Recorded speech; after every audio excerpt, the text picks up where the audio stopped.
Unakutaka kadada kwa watu kanalalamika, huyu mwanaume namvumilia sana, yani namvumilia. Wewe unamvumilia wapi? Sema mnavumiliana, sema mnavumiliana. Wewe vipi wewe? Wewe unafikiri sampuli zinazotoka sasa hivi ni za mchezo? Sampuli zinazotoka sasa hivi ni baraka.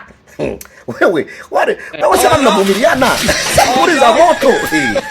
Wewe wana wewe kama ungekuwa una huruma, unamvumilia ungesema hivi, bwana, kaa Jumapili fulani, kaa Jumamosi, ka weekend hivi, unamwacha anapotea. Baadaye anarudi. Kwani wanahachukua au wanahangoa? Si pana bakia. Hapo ni pa kwako.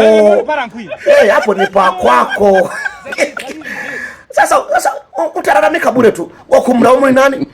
Ni mwenye tumlaumu sasa Mwenyezi Mungu. Kwa sababu yeye anafumua vitu, anatoa vitu sampuli. Sasa watu tuziangalie tu sampuli. Watu waangalie sampuli tu. Sampuli ni matumizi ya sampuli. Sasa kwani sampuli ni za nene, sampuli zinapokuja kali hivi. Sampuli za maana. Yeye bana tuvumiliane tu. Kwa sababu hata sisi sio makosa yetu. Sisi wenyewe tunaviona tu visampuli vizuri. Sasa bwana we sawa, hata wewe ni sampuli, lakini sasa uzoefu ndani ubadilishaji sio kila siku makange tu, kidogo nakuna na kachumbari nani.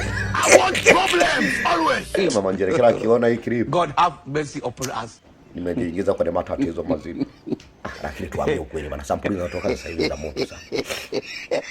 Tunaweza ifumilie